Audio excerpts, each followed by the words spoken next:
ನನ್ನ ಅಡಿಕೆ ತೋಟದಾಗ ಪ್ರತಿ ವರ್ಷ ಅಡಿಕೆ ಜಾಸ್ತಿ ಬರೋದು ಒಂದು 2 ವರ್ಷದಿಂದ ಇಳುವರಿ ಕಡಿಮೆ ಆಗಿದೆ.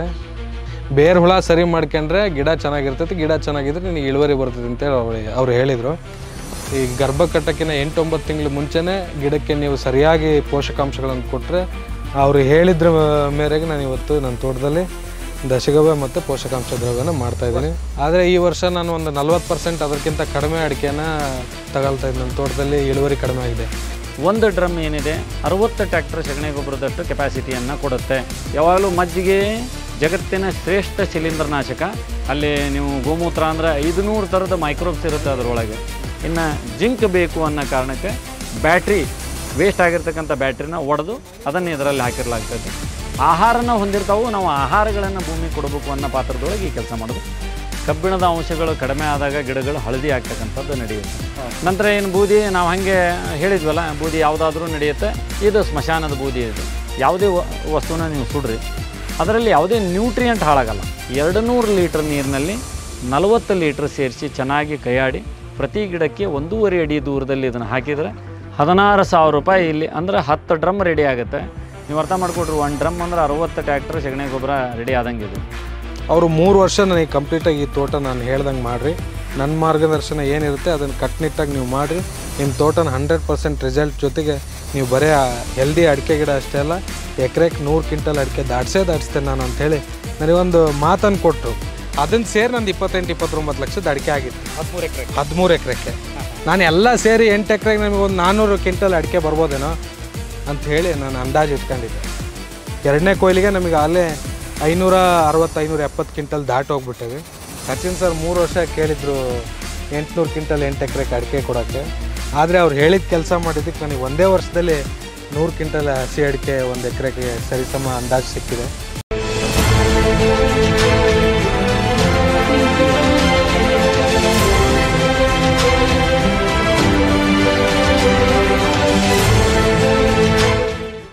ನಮಸ್ಕಾರ ಸ್ನೇಹಿತರೆ, ಇವತ್ತಿನ ದಿನ ನಾವು ನಿರಂಜನ್ ಅವರ ತೋಟದಲ್ಲಿ ತೊಗರ್ಸಿಯಲ್ಲಿದ್ದೀವಿ. ಇವತ್ತು ನಮ್ಮ ಸಚಿನ್ ಸಾರ್ ಅವರು SS ಕೃಷಿ ಮಠ್ ರಾಣೆಬೆನ್ನೂರು ಅವರು ಇಲ್ಲಿಗೆ ಬಂದಿದ್ದಾರೆ. ದಶಗವ್ಯ ಮತ್ತು ಪೋಷಕಾಂಶ ದ್ರವವನ್ನು 2 ಈ ತೋಟಕ್ಕೆ ಬೇಕಾಗಿರೋಂಥ ಅತಿ ಇಂಪಾರ್ಟೆಂಟ್ ವಸ್ತುಗಳನ್ನು ನಮಗೆ ಮಾಡಿ ಯಾವ ಥರ ಮಾಡೋದು ಅನ್ನೋದನ್ನು ತೋರಿಸ್ತಾ ಇದ್ದಾರೆ. ಸೊ ಅವರ ಕಡೆಯಿಂದನೇ ಕೆಲವೊಂದು ವಿಷಯಗಳನ್ನ ನಾವು ಕಲೆಕ್ಟ್ ಮಾಡ್ಕೊಳ್ಳೋಣ. ಸರ್, ಈ ದಶಗವ್ಯ ಅಂದರೆ ಏನು? ನಮಸ್ಕಾರ. ದಶಗವ್ಯ ನೋಡ್ರಿ, 10 ಪದಾರ್ಥಗಳನ್ನು ಸೇರಿಸಿ ಮಾಡ್ತಕ್ಕಂಥದ್ದು. ಅಂದ್ರೆ ಗವ್ಯಗಳ ಪದಾರ್ಥಗಳು ಅಂದಾಗ ಇದರೊಳಗೆ ಹಾಲು, ಮೊಸರು, ಮಜ್ಜಿಗೆ, ತುಪ್ಪ, ಗೋಮೂತ್ರ, ನಂತರ ಗೋಮಯ, ಸಗಣಿ, ಇವನ್ನ ನಾವು ಸೇರಿಸಿ ಮಾಡ್ತಕ್ಕಂಥದ್ದು. ಅಂದ್ರೆ 5 ಪದಾರ್ಥಗಳನ್ನು ಹಾಕಿದಾಗ ಪಂಚಗವ್ಯ ಅಂತ ಹೇಳ್ತೀವಿ. ಇಲ್ಲಿ ನಾವೇನು ಮಾಡ್ತೀವಿ ಅಂದರೆ ಬೋರಾನ್ ಮತ್ತು ಹೆಚ್ಚಿಗೆ ಬೇಕು ಅನ್ನೋದಕ್ಕೆ ಪಪಾಯನ, ಈಸ್ಟ್ ಕ್ರಿಯೇಷನ್ನು, ನಂತರ ಡೈಜೆಷನ್ನಿಗೆ, ನಂತರ ಏನು ಎಂಜೈಮ್ಸನ್ನು ಇದು ಮಾಡಲಿ ಅನ್ನೋದಕ್ಕೆ ಬಾಳೆಹಣ್ಣನ್ನು, ನಂತರ ಚೇತೋಹಾರಿ ಅಂತೇಳಿ ಎಳನೀರನ್ನು, ನಂತರ ಎಲ್ಲ ರೀತಿಯ ನ್ಯೂಟ್ರಿಯೆಂಟ್ ಹೊಂದಿರುತ್ತೆ ಅನ್ನೋದಕ್ಕೆ ಜೇನುತುಪ್ಪನ, ಇಷ್ಟನ್ನೂ ಸೇರಿಸಿ ಅಂದ್ರೆ 10 ಪದಾರ್ಥಗಳನ್ನು ಸೇರಿಸಿ ಮಾಡಿಸೋದ್ರಿಂದ ದಶಗವ್ಯ ಅಂತ ಹೇಳ್ತೀವಿ. ನಂತರ ಈ ಪೋಷಕಾಂಶ ದ್ರವ್ಯ ಅಂದರೆ ಏನು ಮೈಕ್ರೋ ನ್ಯೂಟ್ರಿಯೆಂಟ್ ಅಂತ ಏನು ನಾವು ಮಾರ್ಕೆಟ್ನಲ್ಲಿ ಖರೀದಿ ಮಾಡ್ತೀವಿ, ನಾವೇ ತಯಾರು ಮಾಡ್ಕೋಬೇಕು. ಅಂದರೆ ತೋಟದಲ್ಲಿ ಈಗೇನು ಅಡಿಕೆ ತೋಟಕ್ಕಾಗಿ ನಿರಂಜನ್ ಅವರು ಇದನ್ನು ಮಾಡಿಸ್ತಾ ಇದ್ದಾರೆ. ನಾವು ಇವತ್ತು ನಿರಂಜನ್ ಅವರ ತೋಟದೊಳಗಿದ್ದೀವಿ, ತೊಗರ್ಸಿಯಿಂದ 1 ಕಿಲೋಮೀಟರ್ನಲ್ಲಿ ಅಷ್ಟೇ. ಅಂದರೆ ಇಲ್ಲಿ ಏನು ಈ ತೋಟದಲ್ಲಿ ಇದನ್ನು ನಾವು ಪೋಷಕಾಂಶ ದ್ರವ್ಯ ಮೈಕ್ರೋ ನ್ಯೂಟ್ರಿಯೆಂಟ್ ಹೆಂಗೆ ಕ್ಯಾಲ್ಸಿಯಂ ಕೊರತೆ ಆಗುತ್ತೆ ಅಂತ ಹೇಳ್ತೀವಿ, ಅಥವಾ ಆಹಾರದ ಕೊರತೆ ಒಳಗೆ ನೀವು ಫೆರಸ್ಸು, ನಂತರ ಜಿಂಕಿನ ಅಂಶಗಳು, ನಂತರ ಕಬ್ಬಿಣದ ಅಂಶಗಳು, ನಂತರ ಅದಕ್ಕೆ ಬೇಕಾದಂಥ ಇನ್ನೂ ಪೂರಕ ಬೇಕಾದಂಥವು ಬೋರಾನ್ ಆಗಿರ್ಬೋದು, ಮೆಗ್ನೀಸಿಯಮ್ ಆಗಿರ್ಬೋದು, ಇವೆಲ್ಲವನ್ನೂ ನಾವು ಮಾಡ್ತಕ್ಕಂಥ ದ್ರವದೊಳಗನ ತಯಾರು ಮಾಡ್ಕೊಳ್ಳೋಣ ಅನ್ನೋ ಉದ್ದೇಶದಿಂದ ಮಾಡ್ತಕ್ಕಂಥದ್ದು. ಇದು ಟೋಟಲ್ ಒಂದು 15 ಎಕರೆ ಪ್ಲಾಟ್. ಇದು 15 ಎಕರೆ ಪ್ಲಾಟ್ ಆಗಿರೋದ್ರಿಂದ ಇಲ್ಲೊಂದು 2,000 ಲೀಟ್ರು ಅಂದರೆ 1,000 ಲೀಟ್ರ್ ದಶಗವ್ಯನೇ, 1,000 ಲೀಟ್ರ್ ಪೋಷಕಾಂಶ ದ್ರವ್ಯನ ಬೇರೆ ಬೇರೆ ಮಾಡ್ತಾ ಇಲ್ಲ, ಒಂದರಲ್ಲೇ ಮಿಶ್ರಣ ಮಾಡಿ. ಈಗ 2 ಇದನ್ನ ಒಂದರಲ್ಲೇ ಹೌದು, 2 ದ್ರಾವಣನೂ ನಾವು ಒಂದರಲ್ಲೇ ಮಾಡ್ತಕ್ಕಂಥದ್ದು. ಪೋಷಕಾಂಶ ದ್ರವ್ಯನೇ ದಶಗವ್ಯನ ಎರಡನ್ನೂ ಮಿಶ್ರಣ ಮಾಡ್ತಕ್ಕಂಥ ಈ ಟ್ಯಾಂಕಿನ ಕೆಪಾಸಿಟಿ 4,000 ಇದೆ.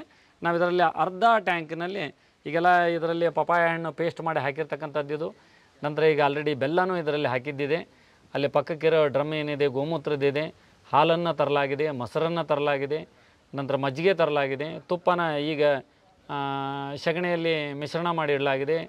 ಎಳೆನೀರು ಇಲ್ಲಿ ತಂದಿಡಲಾಗಿದೆ. ಆಮೇಲೆ 10 ಥರದ ಹಿಟ್ಟುಗಳನ್ನು ತಂದಿಡಲಾಗಿದೆ. ಆನಂತರ ಕಬ್ಬಿಣದ ಮಳೆಗಳನ್ನು ತಂದಿಡಲಾಗಿದೆ. ವೇಸ್ಟ್ ಆಗಿರ್ತಕ್ಕಂಥ ಬ್ಯಾಟ್ರಿಯನ್ನು ತಂದಿಡಲಾಗಿದೆ. ತಾಮ್ರದ ಒಂದು ವೇಸ್ಟ್ ಆಗಿರ್ತಕ್ಕಂಥ ಒಂದು ಪಾತ್ರೆನ ತಂದಿಡಲಾಗಿದೆ. ಇದರ ಜೊತೆಗೆ ಬೂದಿಯನ್ನು ತಂದಿಡಲಾಗಿದೆ. ಇಷ್ಟೆಲ್ಲ ಪದಾರ್ಥಗಳನ್ನು ಇಲ್ಲೇ ತಂದಿಡಲಾಗಿದೆ. ಇದನ್ನು ಇದರಲ್ಲಿ ಸೇರಿಸ್ತೀವಿ. ಸೇರಿಸಿ ಪ್ರತಿ ದಿವಸ ಇದನ್ನು 3 ಬಾರಿ ನಾವೇನು ಮಾಡ್ತಾ ಇರ್ತೀವಿ, ಕಲಕ್ತಾ ಇರ್ತೀವಿ. ನಂತರ ಇದನ್ನು 3 ಬಾರಿ ನಾವು ಕಲಕಿ ಕೊನೆಗೆ 15ನೇ ದಿವಸಕ್ಕೆ ಇದು ರೆಡಿ ಆಗುತ್ತೆ. ಇದು ಜಲ್ದಿ ಆಗಲಿ ಅನ್ನೋ ಉದ್ದೇಶದಿಂದ ಇದರಲ್ಲಿ WDC ಬಾಟಲನ್ನು ಸೇರಿಸಲಾಗುತ್ತೆ. ಈ ಏನು ದ್ರಾವಣ ಇದೆ 15 ದಿವಸಕ್ಕೆ ತಯಾರಾಗುತ್ತೆ. ಈ ತಯಾರಾದಂಥ ದ್ರಾವಣನ ನಾವು ಒಂದು 200 ಲೀಟರ್ ಡ್ರಮ್ಮಿಗೆ 20 ಲೀಟ್ರನ್ನು ಸೇರಿಸಿ ಪ್ರತಿ ಗಿಡಕ್ಕೆ 1.5 ಅಡಿ ದೂರದಲ್ಲಿ ನಾವು ಪೂರೈಕೆ ಮಾಡ್ತೀವಿ. ಇದು ಭಾಳ ಶಕ್ತಿಶಾಲಿ ಇರುತ್ತೆ. ಹಂಗೊಂದು ನೀವು ಏನು ಆಡೋ ಮಾತಿನಲ್ಲಿ ಹೇಳೋದಾದರೆ, ಒಂದು ಟ್ಯಾಕ್ಟ್ರ್ ಸಗಣಿ ಗೊಬ್ಬರ ಆಗಬೇಕು ಅಂದರೆ ಒಂದು ಡ್ರಮ್ WDCನೋ ಅಥವಾ ಒಂದು ಡ್ರಮ್ ಗೋಕೃಪಾಮೃತ ಜಲನೋ ಅಥವಾ ಒಂದು ಡ್ರಮ್ ಜೀವಾಮೃತನೂ ಮಾಡಬೇಕು ಅಂತ ಹೇಳ್ತಾರೆ. ಆ ರೂಪದಲ್ಲಿ ನೀವು ಈ ದಶಗವ್ಯ ಮತ್ತು ಪೋಷಕಾಂಶ ದ್ರವ್ಯಗಳ ದ್ರಾವಣನ ನೀವು ತಯಾರು ಮಾಡಿದ್ದಾದರೆ ಇದು ನಿಮಗೆ ಒಂದು ಡ್ರಮ್ ಏನಿದೆ 60 ಟ್ಯಾಕ್ಟರ್ ಸಗಣಿ ಗೊಬ್ಬರದಷ್ಟು ಕೆಪಾಸಿಟಿಯನ್ನು ಕೊಡುತ್ತೆ. ಬರೀ ಸಗಣಿ ಗೊಬ್ಬರ ಅಂತಲ್ಲ, ಎಲ್ಲ ಥರದ ನ್ಯೂಟ್ರಿಯೆಂಟು ಇದರಲ್ಲಿ ಇರುತ್ತೆ ಅನ್ನೋದು ಇನ್ನೂ ವಿಶೇಷ. ಅಂಥದ್ದೊಂದು ಇಲ್ಲಿ ನಿರಂಜನ್ ಅವರು ಆಸಕ್ತಿಯಿಂದ ಇಲ್ಲಿ ತಾಲೂಕು ಪಂಚಾಯತಿ ಅಧ್ಯಕ್ಷರು ಹೌದು, ಈಗ ಹಾಲಿ ಅವರು ಇದು ಗ್ರಾಮ ಪಂಚಾಯತಿ ಅಧ್ಯಕ್ಷರು ಹೌದು ಹಾಲಿ ಅವರು ತೊಗರ್ಸಿಯಲ್ಲಿ. ಈಗ ಅವರು ಈ ಪ್ರಯತ್ನನ ಅಂದರೆ ಅಡಿಕೆ ಇಳುವರಿ ಜಾಸ್ತಿ ಮಾಡೋದ್ರ ಬಗ್ಗೆ ಆಗಿರ್ಬೋದು, ನಂತರ ಅವರ ತೋಟದಲ್ಲಿ ಬಂದಂಥ ಈ ಮೈನರ್ ಬೇರು ಹುಳದ ಇದಕ್ಕೆ ನಮ್ಮಲ್ಲಿ ಮಾರ್ಗದರ್ಶನನ ಅವರು ಪಡಿತಾ ಇದ್ದಾರೆ. ಆ ಮಾರ್ಗದರ್ಶನದ ಅಡಿ ಒಳಗೆ ಈ ದ್ರಾವಣನ ನಾವು ಇವತ್ತು ತಯಾರು ಮಾಡ್ತಾ ಇದ್ದೀವಿ. ಸರ್, ಈಗ ಈ ನೀರು ಹಾಕಿದೆ ಆಮೇಲೆ ಪಪ್ಪಾಯಿ ಮತ್ತು ಪಪಾಯ ಹಣ್ಣಿಂದ ಪೇಸ್ಟ್ ಐತಿ, ಇದರಲ್ಲಿ ಬೆಲ್ಲ ಐತಿ, ಪ್ಲಸ್ ಈಗ ನೀರು ಏನೈತಿ ಇದು ಟೋಟಲ್ 2000 ಲೀಟ್ರ್, ಅಂದರೆ ಇದು 4000 ಲೀಟ್ರ್ ಟ್ಯಾಂಕ್, ಅರ್ಧ ಟ್ಯಾಂಕ್ ಮಾಡೀವಿ. ನಂತರ ಇದ್ರೊಳಗೆ ಈಗ ಒಂದಿಷ್ಟು ಏನು ಈ ಕೊಟ್ಟಿಗೆ ತೊಳೆದಿರ್ತಕ್ಕಂಥ ನೀರನ್ನು ಇದರ ಸೇರಿಸಿವಿ. ಅದಕ್ಕೆ ಈ ಕಲರ್ ಐತಿ. ಸಾಮಾನ್ಯವಾಗಿ ನೀರಿದ್ದಂಗಿಲ್ಲ ಅನ್ನೋಂಥ ಸಂಶಯ ಬರೋದು ಬೇಡ ಅಂತ ಈಗ ಒಂದೊಂದ ನಾವು ಇದ್ರೊಳಗೆ ದಶಗವ್ಯದ್ದು ಪ್ಲಸ್ ಪೋಷಕಾಂಶ ದ್ರವ್ಯದ್ದು ಏನೇನು ಐಟಮ್ಸ್ ಅದಾವು ಪ್ರತಿಯೊಂದನ್ನು ಮಿಕ್ಸು ಒಂದರಲ್ಲೇ ಮಾಡೋದು. ಇದು ಒಂದರಲ್ಲೇನ ಮಾಡೋದು.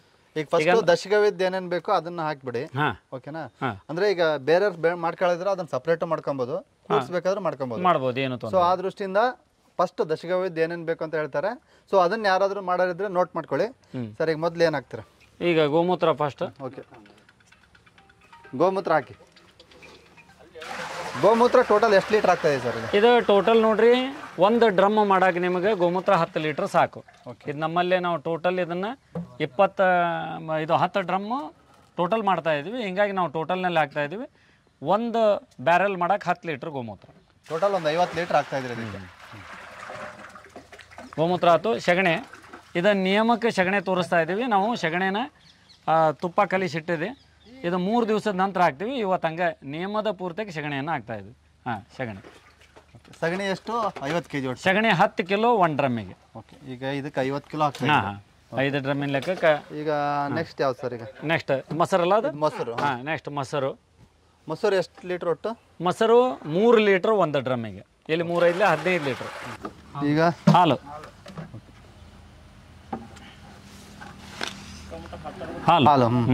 ಹಾಲನ್ನು ಸೇರಿಸಿದ್ವಿ. ಆಮೇಲೆ ಅವನ್ನೆಲ್ಲ ತೊಳೆದು ನೀರು ಹಾಕಿರಿ ಲಾಸ್ಟಿಗೆ. ಇದು ಹಾಲು 3 ಲೀಟ್ರು, 1 ಡ್ರಮ್ಮಿಗೆ 3 ಲೀಟ್ರ್ ಹಾಲು. ಇನ್ನಿದು ಮಜ್ಜಿಗೆ ಟೋಟಲ್ 10 ಲೀಟ್ರ್ ಬೇಕು 1 ಡ್ರಮ್ಮಿಗೆ. ಇಲ್ಲಿ ನಾವಿಲ್ಲಿ 2 ಅಂದ್ರೆ ಟೋಟಲ್ 50 ಲೀಟ್ರ್ ಹಾಕಾಯ್ತು. ಮಜ್ಜಿಗೆ ಅಂದರೆ ಏನು ಅಂತ ಒಂದು ಕಾನ್ಸೆಪ್ಟ್ ಇದೆ. 1.5 ಲೀಟ್ರ್ ಮೊಸರು 8.5 ಲೀಟ್ರ್ ನೀರು ಸೇರಿಸಿದಾಗ 10 ಲೀಟ್ರ್ ಮಜ್ಜಿಗೆ ಆಗುತ್ತೆ. ಮತ್ತು ಎಲ್ಲರಿಗೂ ಮಜ್ಜಿಗೆ ಅಂದ್ರೆ 10 ಲೀಟ್ರ್ ಮೊಸರು ಹಾಕ್ಬೇಕು ಅನ್ನೋಂಥ ಕಾನ್ಸೆಪ್ಟ್ ಬೇಡ. 1.5 ಲೀಟ್ರ್ ಮೊಸರನ್ನು 8.5 ಲೀಟ್ರ್ ನೀರಿನೊಳಗೆ ಚೆನ್ನಾಗಿ ಕಡಿದು ಅದರ ಬೆಣ್ಣೆ ತೆಗೆದ್ರೆ ಅದು ಮಜ್ಜಿಗೆ ಅಂತ ಆಗುತ್ತೆ. ಓಕೆ ಸರಿ, ಮಜ್ಜಿಗೆನ ಏನಕ್ಕೆ ಹಾಕ್ಬೇಕು? ಮಜ್ಜಿಗೆ ನೋಡ್ರಿ, ಯಾವಾಗಲೂ ಮಜ್ಜಿಗೆ ಜಗತ್ತಿನ ಶ್ರೇಷ್ಠ ಶಿಲೀಂಧ್ರನಾಶಕ. ಹಂಗೆ ಮಜ್ಜಿಗೆನ ನಾವು ಎಷ್ಟು ಬಳಸ್ತೀವಿ ಅಷ್ಟು ಜಲ್ದಿ ನಿಮಗೆ ದಶಗವ್ಯ ತಯಾರಾಗುತ್ತೆ. ಹಾಕ್ರಿ, ಇದು ಮಜ್ಜಿಗೆ. ಮಜ್ಜಿಗೆ ಹಾಕೋದ್ರಿಂದ ಶಿಲೀಂಧ್ರ ನಾಶ ಆಗುತ್ತೆ. ಶಿಲೀಂಧ್ರನಾಶಕ ಗುಣ ಇರುತ್ತೆ ಮಜ್ಜಿಗೆ ಒಳಗೆ. ಹಂಗೆ ಮಜ್ಜಿಗೆ ಟಾಣಿಕೂ ಹೌದು. ನೆಕ್ಸ್ಟ್ ಅದು ಗೋಮೂತ್ರ ಇನ್ನೊಂದು ಸ್ವಲ್ಪ ಉಳಿದೈತಿ, ಅದನ್ನೊಂದು ಹಾಕ್ಬಿಟ್ರಿ. ಈಗ ಗೋಮೂತ್ರ ಸರ್, ಗೋಮೂತ್ರ ಏನು ಕೆಲಸ ಮಾಡುತ್ತೆ? ಗೋಮೂತ್ರದೊಳಗೆ ನೋಡ್ರಿ, ಎಲ್ಲ ಇದು ಏನು ಗೋ ಆಧಾರಿತ ಅಂತ ಏನದಾವು ಅವೆಲ್ಲವೂ ಬೆಳೆಗಳಿಗೆ ಬೇಕಾಗಿರ್ತಕ್ಕಂಥ ವಸ್ತುಗಳ ಅಲ್ಲಿ ನೀವು ಗೋಮೂತ್ರ ಅಂದರೆ 500 ಥರದ ಮೈಕ್ರೋಬ್ಸ್ ಇರುತ್ತೆ ಅದರೊಳಗೆ. ಎಲ್ಲ ಮಣ್ಣಿಗೆ ಬೇಕಾಗಿರ್ತಕ್ಕಂಥದ್ದು. ಇದು ಎಳನೀರು, ಎಳನೀರು. ಇದನ್ನು ಟೋಟಲ್ ನಾವೇನಂತೀವಿ 3 ಲೀಟ್ರ್ ಬೇಕು ಅಂತ ಇರ್ತೈತಿ. ಆದ್ರೆ ನಾವಲ್ಲಿ ಒಂದು ಡ್ರಮ್ಮಿಗೆ ಹಾಕಬೇಕಾದ್ರೆ 10 ಎಳ್ನೀರನ್ನು ಹಾಕಿರ್ತೀವಿ. ಇಲ್ಲಿ ಎಷ್ಟಿದೆ ಅದನ್ನು ಅಷ್ಟೂ ಇದನ್ನು ಮಾಡಿ. ಎಳ್ನೀರು ಏನು ಕೆಲಸ ಮಾಡ್ತಿದ್ರಲ್ಲ? ಎಳ್ನೀರು ನೋಡ್ರಿ, ಇದು ಎಳ್ನೀರನ್ನು ನೀವು ಗಿಡಗಳಿಗೆ ನೀವು ಮನೆ ಒಳಗಿನ ಒಂದು ಹೂವಿನ ಗಿಡಕ್ಕೆ ನೀವು ಸ್ಪ್ರೇ ಮಾಡಿ ನೋಡಿದ್ರೂ ಚಿಗುರುಗಳು ಜಲ್ದಿ ಬರ್ತವೆ. ಇಲ್ಲಿ ಎಳ್ನೀರು ಏನಿರುತ್ತೆ ಇದ್ರೊಳಗೆ ನಮಗೆ ಮೈಕ್ರೋಬ್ಸ್ ಹೆಚ್ಚಿಗೆ ಆಗಕ್ಕೆ ಅಂದ್ರೆ ಜೀವಗಳು ಹೆಚ್ಚಿಗೆ ಆಗಕ್ಕೆ ಇವೆಲ್ಲ ಪದಾರ್ಥಗಳನ್ನು ಹಾಕ್ಲಾಗ್ತೈತಿ. ಇವು ಟಾನಿಕ್ಕು ಹೌದು, ಪ್ರತಿಯೊಂದು ಟಾನಿಕ್ ಹೌದು. ನಿಮಗೆ ಆರಾಮಿಲ್ದವಂಗೆ ಒಂದು ಎಳ್ನೀರು ಕುಡಿಸಿದ್ರೆ ಅದು ಟಾನಿಕ್ ಕುಡಿಸ್ದಂಗೆ ಅಥವಾ ಒಂದು ಸಲಾಯಿನಿ ಇರಿಸ್ದಂಗೆ ಅಂತ ಹೆಂಗೆ ಹೇಳ್ತಾರಲ್ಲ ಆ ರೂಪದಲ್ಲಿ. ಇನ್ನು ಇವು ಹಿಂಡಿಗಳನ್ನು ಮಣ್ಣೊಂದು ತೊಗೊಳ್ರಿ. ಮಣ್ಣು ಬದುವಿನ ಮಣ್ಣನ್ನು ತೊಗೊಳ್ರಿ. ಅಂದರೆ ಈಗ ಮಧ್ಯದಲ್ಲಿ ತೊಗೊಳೋದು ಬೇಡ. ನಿಮ್ಮದೇ ತೋಟದ ಬದುವಿನ ಮಣ್ಣು ಒಂದು ಬಗಸೆ ಮಣ್ಣು ಆರು ಸಾಕು ಒಂದು ಡ್ರಮ್ಮಿಗೆ. ಇಲ್ಲಿ ಇದ್ರ ಪ್ರಕಾರ ನಾವು ಒಂದು ಬುಟ್ಟೆ ಮಣ್ಣು ಹಾಕಾಯ್ತು. ನಿಧಾನ ಹಾಕಿರಿ, ನಿಧಾನ. ಬಗ್ಗೆ ಈ ಬಾಳೆಹಣ್ಣಿನ ಪೇಸ್ಟನ್ನು ಹಾಕಿದಷ್ಟು ನಮಗೇನಾಗುತ್ತೆ ಅಲ್ಲಿ ಜೀವಗಳು ಎಲ್ಲ ಜೀವ ಉತ್ಪತ್ತಿ ನಂತರ ನ್ಯೂಟ್ರಿಯೆಂಟು ಎಲ್ಲನೂ ಒಳಗೊಂಡಿರ್ತೈತಿ. ಹೆಂಗೀಗ ಹಸದಾಗ ಒಂದು ಬಾಳೆಹಣ್ಣನ್ನು ತಿನ್ನತಿ ಅವ್ನು ಹೆಂಗೆ ಸಮಾಧಾನ ಆಗುತ್ತೆ ಹಂಗೆ ಪ್ರತಿಯೊಂದು ವಸ್ತುಗಳು ನಿಮ್ಗೆ ಈ ಮಣ್ಣನ್ನು ಮತ್ತೆ ಫಲವತ್ತಾಗಿ ಮಾಡೋದಕ್ಕೆ ಇವೆಲ್ಲ ಕೆಲಸ ಮಾಡ್ತವೆ. ಈಗ ದಶಕವಿದ್ದ ಇದರ ಜೇನುತುಪ್ಪ ಒಂದು, ಇದು ಪ್ಯೂರ್ ಕಾಡು ಜೇನುತುಪ್ಪ. ಇದು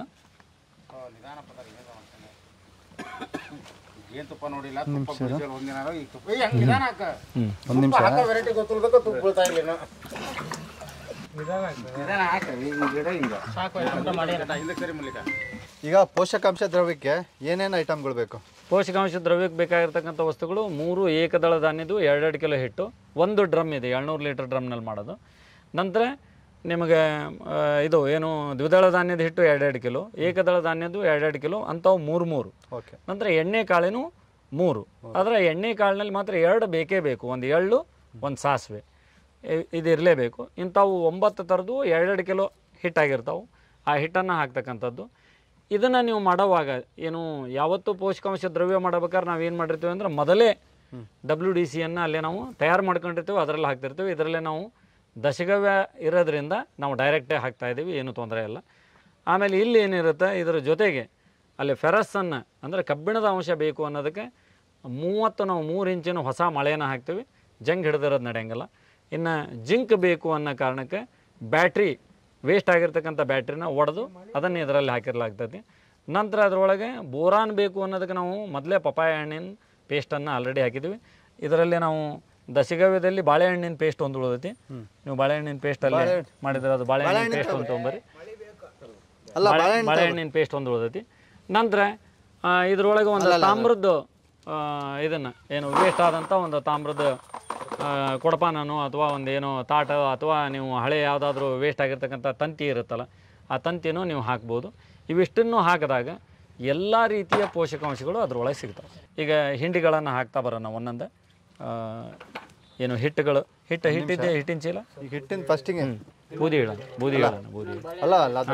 ಆಮೇಲೆ ಬೂದಿ ಒಂದು ಏನು ನಿಮಗೆ ಬೂದಿ ನಾನೇನಂತೀನಿ ಬೂದಿ ಒಂದು ಆಕಳದ ಬೆರಣಿಯಿಂದ ಮಾಡಿರ್ತಕ್ಕಂಥ ಬೂದಿ ಆದರೂ ಆಯ್ತು. ಒಂದು ಡ್ರಮ್ನಲ್ಲಿ ಮಾಡ್ಬೇಕಾದ್ರೆ 1 ಬಗಸಿ 2 ಬಗಸಿ ಆದರೂ ಸಾಕು. ಇಲ್ಲ ಅಂದರೆ ಯಾವುದೇ ಹೋಮ ಮಾಡಿರ್ತಕ್ಕಂಥದ್ದು ಹೋಮದ ಬೂಂದಿ ಆದರೂ ನಡೆಯುತ್ತೆ. ಇಲ್ಲ ಅಂದರೆ ಏನು ನೀವು ಈ ಸ್ಮಶಾನದೊಳಗೆ ಸತ್ತಂಥ ಇದ್ರದ್ದೇನು ಬೂದಿ ಇರುತ್ತಲ್ಲ ಆ ಬೂದಿ ಆದರೂ ನಡೆಯುತ್ತೆ. ಅದೂ ಇಲ್ಲ ಅಂದರೆ ಯಾವುದಾದ್ರೂ ಒಂದು ಆಕಳ ಸತ್ತಿದ್ರೆ ಅಥವಾ ಯಾವುದೇ ಇವು ಸತ್ತಿದ್ರೆ ಪ್ರಾಣಿಗಳು ಸತ್ತಿದ್ರೆ ಸತ್ತಂಥ ಪ್ರಾಣಿಗಳನ್ನು ಕಟ್ಟಿಗೆ ಒಳಗೆ ಹಾಕಿ ಸುಟ್ಟು ಅದರಲ್ಲಿ ಬಂದಂಥ ಬೂದಿ ಆದರೂ ನಡೆಯುತ್ತೆ. ಬೂದಿ ಯಾವುದಾದ್ರೂ ನಡೆಯುತ್ತೆ ಅನ್ನೋದು ಗೊತ್ತಿರಲಿ ಅನ್ನೋದಕ್ಕೆ ಮತ್ತು ಅದು ಕನ್ಫ್ಯೂಷನ್ ಆಗೋದು ಬೇಡ. ಓಕೆ, ಈಗ ಏಕದಳ ಧಾನ್ಯ ಹಾಕ್ತೀವಲ್ಲ ಅದೇನು ಕೆಲಸ ಮಾಡುತ್ತೆ? ಏಕದಳ ಧಾನ್ಯ ಈಗ ನೋಡ್ರಿ ಎಲ್ಲದರಲ್ಲೂ ಅದರದೇ ಆದ ಫಲವತ್ತತೆ ಐತಿ. ನೀವು ಏಕದಳ ಅಂದರೆ ಅಕ್ಕಿ ಹಿಟ್ಟು ನಮಗೆ ಹೆಂಗೆ ಅದು ಕಾರ್ಬೋಹೈಡ್ರೇಟ್ಸ್ ಆಗಿ ಕೆಲಸ ಮಾಡ್ತೈತಿ, ಅಲ್ಲಿನೂ ನಿಮಗೆ ಇಲ್ಲಿ ಏನೈತಿ ನಿಮಗೆ ಬೆಳೆಗಳಿಗೆ ನೀವು ಒಂದು ಯಾವುದೇ ಗಿಡ ಮನೆಯಲ್ಲಿ ನೀವು ಟೆಸ್ಟ್ ಮಾಡೋಕ್ಕಾದ್ರೆ ಸಣ್ಣ ಸಣ್ಣ ಗಿಡಗಳಿಗೆ ನೀವು ಮಾಡ್ಬೋದು.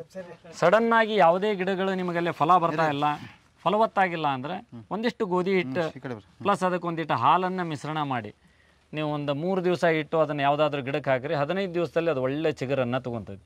ಹಾಗಾದ್ರೆ ಅಲ್ಲಿ ಗೋಧಿಯಲ್ಲಿರ್ತಕ್ಕಂಥ ಎಲ್ಲ ಪೋಷಕಾಂಶಗಳು, ಹಾಲಿನಲ್ಲಿರ್ತಕ್ಕಂಥ ಎಲ್ಲ ಪೋಷಕಾಂಶಗಳು ಆ ಬೆಳೆಗೆ ಸಿಗ್ತಾವೆ. ಅಥವಾ ನೀವು ಚಹಾ ಮಾಡಿರ್ತೀರಿ, ಚಹಾ ಮಾಡಿದಾಗ ಅದಕ್ಕೆ ಸಕ್ಕರೆ ಹಾಕಿರ್ತೀರಿ, ಕ್ಯಾಲ್ಸಿಯಂ ಇರುತ್ತೆ, ಬೋರಾನ್ ಇರುತ್ತೆ.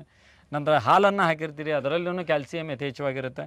ಚಹಾ ಸೋಸಿರ್ತಕ್ಕಂಥ ಚಹಾ ಪೌಡ್ರನ್ನು ನೀವು ಯಾವ ಗಿಡಕ್ಕೆ ಹಾಕಿದ್ರೂ ಅದು ಏನಾಗುತ್ತೆ, ಚೆನ್ನಾಗಾಗುತ್ತೆ. ಹಂಗೆ ಪ್ರತಿಯೊಂದು ವಸ್ತುಗಳು ಆಹಾರನ ಹೊಂದಿರ್ತಾವೆ. ನಾವು ಆಹಾರಗಳನ್ನು ಭೂಮಿ ಕೊಡಬೇಕು ಅನ್ನೋ ಪಾತ್ರದೊಳಗೆ ಈ ಕೆಲಸ ಮಾಡೋದು.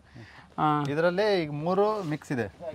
ಎಲ್ಲ ಹಿಟ್ಟು ಇದರಲ್ಲಿ ಈಗ ಆಲ್ರೆಡಿ ಮಿಶ್ರಣ ಆಗಿರ್ತಕ್ಕಂಥ ಹಿಟ್ಟಿದು. ಅಂದರೆ ವಟಾಣಿ ಹಿಟ್ಟು, ಅವರೆ ಹಿಟ್ಟು, ಹೆಸರು ಕಾಳು ಹಿಟ್ಟು, ಗೋಧಿ ಹಿಟ್ಟು, ಜೋಳದ ಹಿಟ್ಟು, ಅಕ್ಕಿ ಹಿಟ್ಟು, ಅಂದರೆ ಅಷ್ಟೂ ಹಾಕಿ ಒಂದರಲ್ಲೇ ಮಿಶ್ರಣ ಮಾಡಿ ಹಿಟ್ಟನ್ನು ಮಾಡಲಾಗ್ತಿದೆ. ಅಂದರೆ ನಿಮ್ಮ 5 ಡ್ರಮ್ಮಿಗೆ ಬೇಕಾಗಿತ್ತು ಅನ್ನೋ ಕಾರಣಕ್ಕೆ ಒಂದರಲ್ಲೇ ಹಾಕಿದ್ದೀವಿ. ನೀವು ಸಪ್ರೇಟಾಗಿ ಹಿಟ್ಟು ಮಾಡಿಸಿದ್ರು ಯಾವುದೇ ತೊಂದರೆ ಇಲ್ಲ. ಹಾಕಿರಿ ಹಿಟ್ಟನ್ನು. ಒಂದು ಡ್ರಮ್ಮಿಗೆ 2 ಕಿಲೋದಂಥ 9 ಥರದ್ದು, 3 ಏಕದಳ, 3 ದ್ವಿದಳ, 3 ಎಣ್ಣೆ ಕಾಳಿನ. ಹಾಕಿ ನಿಧಾನವಾಗಿ ಹಾಕಿರಿ.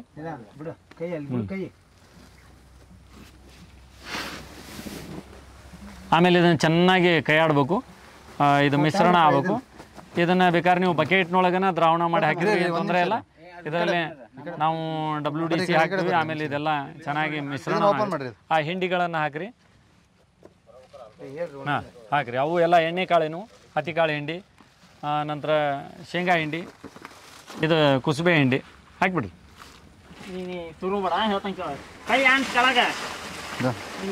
ಇರಲಿ ಬರಲಿ, ಅದು ವಿಡಿಯೋದಾಗ ಬರಲಿ ಅಂತಂದು.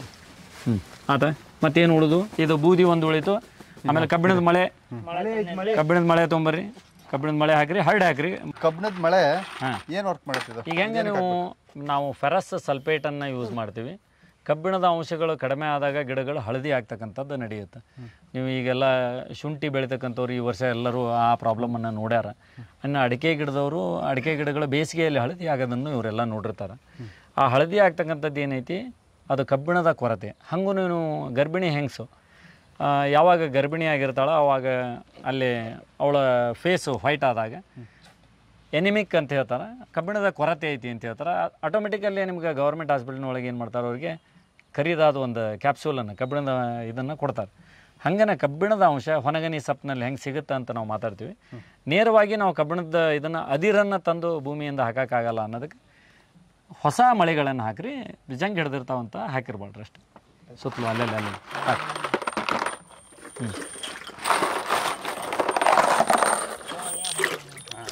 ಇದು ಏನು ಬ್ಯಾಟ್ರಿ ಹೊಡೆದಿಲ್ಲ. ಅದನ್ನ ಹಂಗೆ ತಂದಿಡ್ರಿ, ಆಮೇಲೆ ಹೊಡೆದಾಕನಂತ. ಆಮೇಲೆ ಇದು ಒಂದು ಬೂದಿ ಪ್ಲಸ್ ಇದನ್ನು ಡಬ್ರಿನೂ. ಇದನ್ನ ಕುಮಾರಣ್ಣ ಒಂದಿಟ್ಟು ಪುಡಿ ಮಾಡ್ಬೇಕು. ಇದನ್ನು ಇದ್ರಲ್ಲೇ ಬೇಡ, ಪೈಪ್ಲಿ ಬೇಡ ಅದು ಕೈಯಿಂದನೇ ಪುಡಿ ಆಗ್ಬೇಕು. ಅದು ಪೈಪ್ಲಿ ಬೇಡ. ಈ ಏನು ಹಂಗೆ ಕೈಲೇ ನಿಧಾನ ಮಾಡಿರಿ. ಇದು ಬ್ಯಾಟ್ರಿ ಏನಿರುತ್ತೆ ಜಿಂಕನ್ನು ಪೂರೈಕೆ ಮಾಡ್ತೈತಿ. ಇದ್ರೊಳಗಿರ್ತಕ್ಕಂಥದ್ದೆಲ್ಲ ಸತು ಜಿಂಕ್ ಅಂತ ಹೇಳ್ತೀವಿ. ಇದು ವೇಸ್ಟ್ ಆಗಿರ್ತಕ್ಕಂಥದ್ದು ಏನಕ್ಕೂ ಯೂಸ್ ಆಗಲ್ಲ ಅನ್ಕೋಬೇಡ್ರಿ. ಇದು ಅಗ್ರಿಕಲ್ಚರ್ನಲ್ಲಿ ಮಹತ್ತರ ಪಾತ್ರ ವಹಿಸ್ತೈತಿ. ಏನು ಬೆಳೆಗಳ ತೂಕನ ಹೆಚ್ಚಿಸ್ತಕ್ಕಂಥದ್ದು. ಇದನ್ನು ಒಡೆದು ನೀವು ಇದರಲ್ಲಿ ಹಾಕಿದ್ರೆ ಯಾವುದೇ ವೇಸ್ಟ್ ಬ್ಯಾಟ್ರಿ ಆದರೂ ನಡೆಯುತ್ತೆ. ಚೆನ್ನಾಗಿರೋ ಬ್ಯಾಟ್ರಿ ಅಲ್ಲ, ವೇಸ್ಟ್ ಆಗಿರೋದು. ಮತ್ತು ನೀವು ಹೆಂಗು ಮತ್ತು ಬೆಳೆಗಳಿಗೆ ಜಿಂಕ್ ಬೇಕು ಅಂತ ಚಲೋ ಬ್ಯಾಟ್ರಿ ಹೊಡೆಯಕ್ಕೆ ಶುರು ಮಾಡಿ ಮತ್ತು ಅಂಥದ್ದು ನಾವು ವೇಸ್ಟ್ ಆಗಿರೋದು. ಈಗ ಜಿಂಕ್ ಪ್ರಾಬ್ಲಮ್ ಇದ್ರೆ ಏನಾಗುತ್ತೆ ಗಿಡಗಳು? ನೋಡಿರಿ, ಜಿಂಕ್ ಪ್ರಾಬ್ಲಮ್ ಇದ್ದರೆ ಗಿಡಗಳು ಅನ್ನೋದಕ್ಕಿಂತ ತೂಕ ಕಳ್ಕೊಂತಾವು.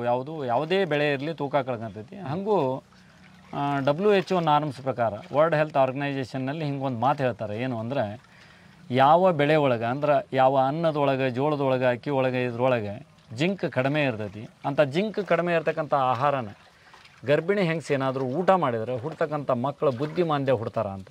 ಹಿಂಗಾದ್ರೆ ಬೆಳೆಯಲ್ಲಿ ಜಿಂಕಿನ ಕೊರತೆ ಆದರೆ ಮಕ್ಕಳಿಗೂ ತೊಂದರೆ ಆಗುತ್ತೆ. ಜಿಂಕ್ ಚೆನ್ನಾಗಿರ್ತಕ್ಕಂಥ ನಾವು ಅನ್ನ ಊಟ ಮಾಡಿದ್ರೆ ಒಬ್ಬ ಪ್ರೆಗ್ನೆನ್ಸಿ ಲೇಡಿ ಬುದ್ಧಿವಂತ ಮಕ್ಕಳು ಹುಡ್ತಾರ ಅಂತ ಒಂದು WHO ನಾರ್ಮ್ಸ್ ಹೇಳುತ್ತೆ. ಆ ಪ್ರಕಾರ ಜಿಂಕನ್ನು ಬೆಳೆಗಳಿಗೆ ನಾವು ಹಿಂಗೂ ಪೂರೈಕೆ ಮಾಡೋಕ್ಕೆ ಸಾಧ್ಯತೆ ಐತಿ ಅನ್ನೋದು ಎಲ್ಲರಿಗೂ ಗೊತ್ತಾಗುತ್ತೆ. ಇದರೊಳಗೆ ಬೂದಿ ಇದೆ. ಬೂದಿ ನಂತರ ಏನು ಬೂದಿ ನಾವು ಹಾಗೆ ಹೇಳಿದ್ವಲ್ಲ, ಬೂದಿ ಯಾವುದಾದ್ರೂ ನಡೆಯುತ್ತೆ.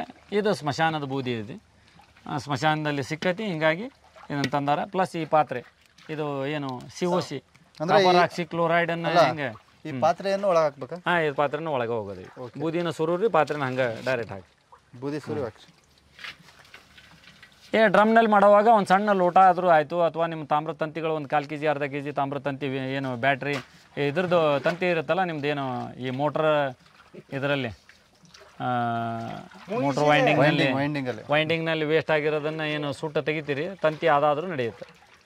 ಇದಿಷ್ಟು ಈಗ ಬೂದಿ ಹಾಕಿದ್ರಲ್ಲ, ಬೂದಿಯಲ್ಲಿ ಏನು ನೋಡ್ರಿ, ಬೂದಿ ಅಂದರೆ ಯಾವುದೇ ಒಂದು ವಸ್ತುನ ನೀವು ಸುಟ್ಟಾಗ, ಪ್ರಾಣಿ ಸುಡ್ರಿ, ಕಟ್ಟಿಗೆ ಸುಡ್ರಿ, ಯಾವುದೇ ವಸ್ತುನ ನೀವು ಸುಡ್ರಿ, ಅದರಲ್ಲಿ ಯಾವುದೇ ನ್ಯೂಟ್ರಿಯೆಂಟ್ ಹಾಳಾಗಲ್ಲ. ಭಾಳ ಅಂದ್ರೆ ಸೆಲ್ಸ್ ಅಷ್ಟೇ ಸಾಯ್ತಾವೆ. ಇನ್ನು ಉಳಿದಂಥ ಎಲ್ಲ ನ್ಯೂಟ್ರಿಯೆಂಟ್ ಆ ಬೂದಿಯಲ್ಲಿರುತ್ತೆ. ಅದಷ್ಟು ಬೆಳೆಗಳಿಗೆ ಸಿಗುತ್ತೆ. ನೋಡ್ಬೋದು ನೀವು ಎಲ್ಲಾದರೂ ಈಗ ನೀವು ಮೆಕ್ಕೆಜೋಳದ ಕುಳಿಗಳನ್ನು ಸುಟ್ಟಿರ್ತೀರಿ, ಆ ಸುಟ್ಟ ಜಾಗದೊಳಗೆ ನೀವು ಬಿತ್ತನೆ ಮಾಡಿದಾಗ ಅಲ್ಲಿ ಹುಡ್ತಕ್ಕಂಥ ಬೆಳೆ ಎಷ್ಟು ಹುಲಸಾಗಿರ್ತೈತಿ ಅನ್ನೋದನ್ನು ನೋಡ್ಬೋದು. ಅಥವಾ ಬೂದಿ ಹಾಕಿರ್ತಕ್ಕಂಥ ಗಿಡಗಳು ಎಷ್ಟು ಚೆನ್ನಾಗಿರ್ತಾವೆ ಅಂತಲೂ ನೀವು ನೋಡ್ಬೋದು.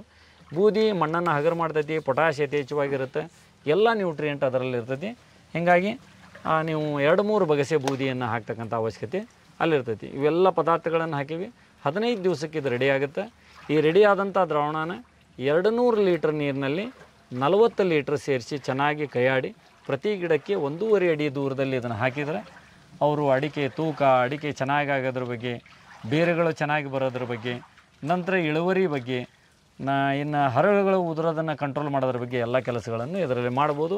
ಇದನ್ನು ರೈತರು ತಾವೇ ಮಾಡ್ಕೋಬೋದು. ಪ್ರತಿಯೊಬ್ಬರು ಇದನ್ನು ಮಾಡೋಕ್ಕೆ ಅನುಕೂಲ ಇದೆ, ಏನೂ ತೊಂದರೆ ಇಲ್ಲ.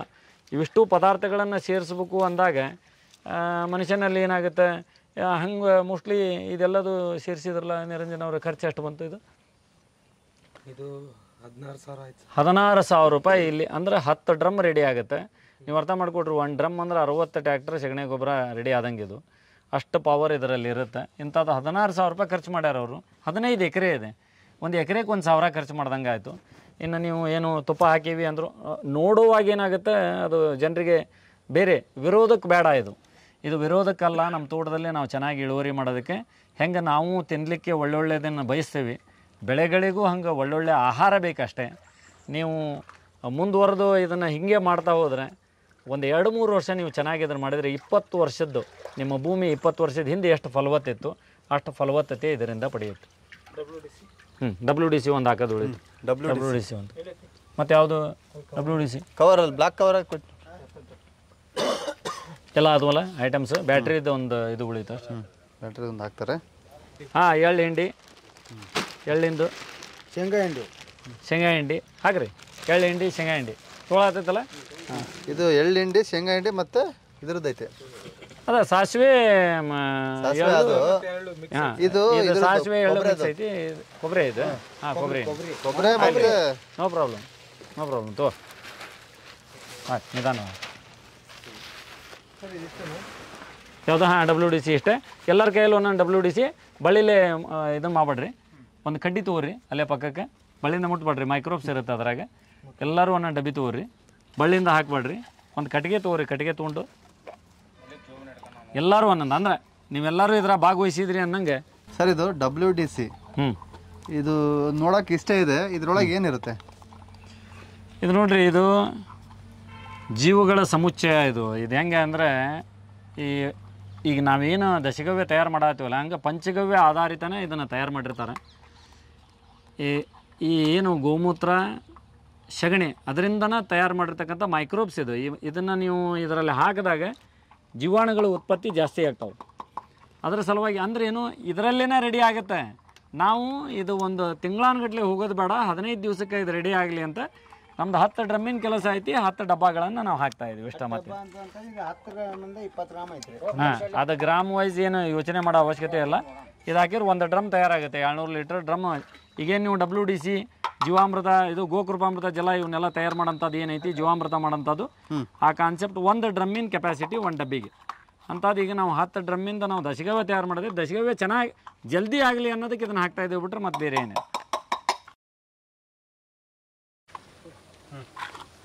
ಓಕೆ, ಇವತ್ತಿನ ದಿನ ದಶಗವ್ಯ ಮತ್ತು ಪೋಷಕಾಂಶ ದ್ರವ್ಯ ಇದನ್ನು ನಿರಂಜನ್ ಅವ್ರ ತೋಟದಲ್ಲಿ ಮಾಡಿಸಿದ್ದಾರೆ. ಒಂದು 2,000 ಲೀಟ್ರನ್ನು ಮಾಡಿಸಿದ್ದಾರೆ.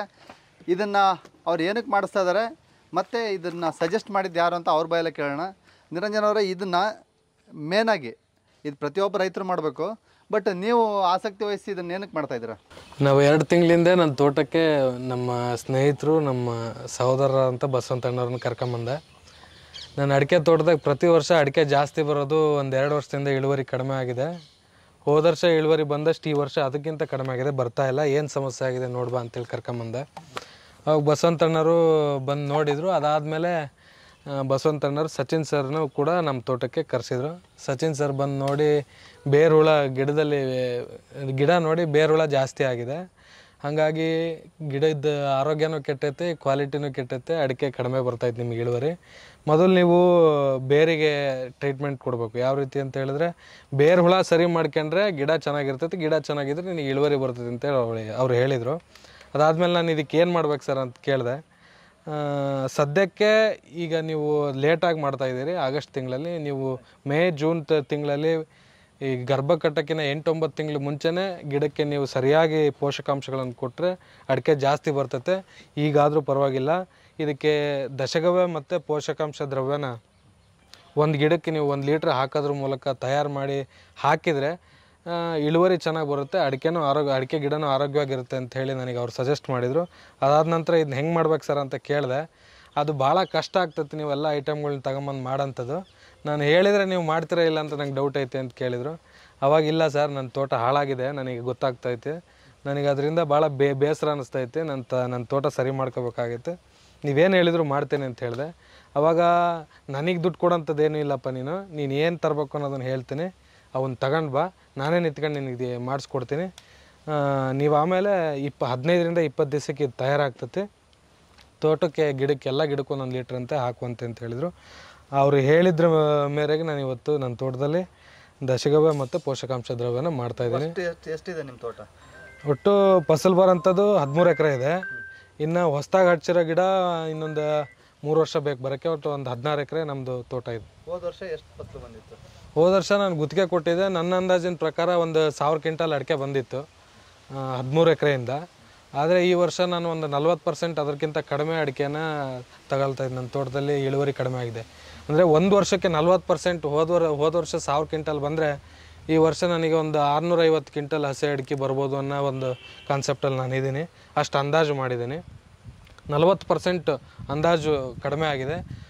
ಈ ರೀತಿ ಇದನ್ನು ಮುಂದೆ ಬಿಟ್ಕೊಂತ ಹೋದರೆ ಬೇರುಹುಳ ಜಾಸ್ತಿ ಆಗಿ ಇಳುವರಿನೂ ಕಡಿಮೆ ಆಗಿ ಅಡಿಕೆ ಗಿಡ ತೆಗೆಯೋಂಥ ಪರಿಸ್ಥಿತಿ ಬರ್ಬೋದು ಅಂತ ಭಯ ಆಗಿ ನನಗೆ ಬೇಸರದಿಂದ ಸಚಿನ್ ಅವ್ರನ್ನ ಭೇಟಿ ಮಾಡಿದಾಗ ನನಗೆ ಈ ರೀತಿ ಐಡಿಯಾಸ್ ಅವ್ರು ಕೊಟ್ಟರು. ಅವರಿಗೆ ನಮ್ಮ ಬಸವಂತಣ್ಣರಿಗೆ ಇಬ್ಬರಿಗೂ ಕೂಡ ನಾನು ತುಂಬ ಹೃದಯದ ಧನ್ಯವಾದ ತಿಳಿಸ್ತೇನೆ. ಇದ್ರ ಮೂಲಕ ನೀವು ಸಾಮಾನ್ಯ ರೈತರಿಗೆ ಏನು ಹೇಳೋಕ್ಕೆ ಇಷ್ಟಪಡ್ತೀರಿ? ಸಾಮಾನ್ಯ ರೈತರಿಗೆ ನಾನು ಹೇಳೋದಿಷ್ಟೇ, ಅಡಿಕೆ ಗಿಡನ ನಾನು ಮನ್ಯಾಗ ಕೂತ್ಕೊಂಡ್ರೆ ಫಸಲು ತೆಗೆಯೋದು ಕಷ್ಟ. ಅಡಿಕೆ ಗಿಡಕ್ಕೆ ನಾವು ತೋಟ ಮಾಡಿದ್ವಿ ಅಂತ ಹೇಳಿದರೆ ನಾವು ಮಾಡೋದೇ ಕಮ್ತ ಅಂದಾಗ ಅದಕ್ಕೊಂದು ಸ್ವಲ್ಪ ಟೈಮ್ ಕೊಡಬೇಕು. ಕಷ್ಟ ಆದರೂ ಚಿಂತೆ ಇಲ್ಲ. ಹಿಂದಿನವರು ಎಲ್ಲ ರಾಸಾಯನಿಕ ಗೊಬ್ಬರಗಳನ್ನ ಹಾಕಿ ಅಡಿಕೆ ಫಸಲನ್ನು ತೆಗಿತಾ ಇರಲಿಲ್ಲ. ಈ ರೀತಿ ನಾವೇ ತಯಾರು ಮಾಡೋಂಥ ಆರ್ಗ್ಯಾನಿಕ್ ಔಷಧಿಗಳ ಮೂಲಕ ಅಡಿಕೆ ಫಸಲನ್ನು ತೆಗಿತಿದ್ರು. ನಾವು ಅದನ್ನು ಅನುಸರಿಸಿದರೆ ಒಳ್ಳೆಯದಾಗ್ತದೆ ಅಂತ ಹೇಳಿ ನಾನು ಅವರಿಗೆಲ್ಲರಿಗೂ ಹೇಳ್ತೇನೆ. ನಮಸ್ಕಾರ ಆತ್ಮೀಯ ರೈತ ಬಾಂಧವರಿಗೆ. ಇವತ್ತು ನಾವು ಶಿವಮೊಗ್ಗ ಜಿಲ್ಲೆ ಶಿಕಾರಿಪುರ ತಾಲೂಕು ತೊಗರ್ಸಿ ಗ್ರಾಮದ ನಿರಂಜನ್ ಗ್ರಾಮ ಪಂಚಾಯಿತಿಯ ಹಾಲಿ ಅಧ್ಯಕ್ಷರು ಹಾಗೂ ಅವ್ರ ತಂದೆಯವರು ಸಣ್ಣ ಹನುಮಂತಪ್ಪ ಅಂತ ಪ್ರಚಲಿತ ರಾಜಕಾರಣಿಗಳು, ದೊಡ್ಡ ಮುಖಂಡರು. ಅವ್ರ ತೋಟ ಇಲ್ಲಿ ಇದು 8 ಎಕರೆ ಅಡಿಕೆ ತೋಟ. ಈ ತೋಟಕ್ಕೆ ಇವತ್ತು ಒಂದು ಮಾಹಿತಿಗಾಗಿ ಬಂದಿದ್ದೀವಿ. ಏನು ಮಾಹಿತಿ ಅಂದರೆ 2023 ಮಾರ್ಚ್ ತಿಂಗಳಲ್ಲಿ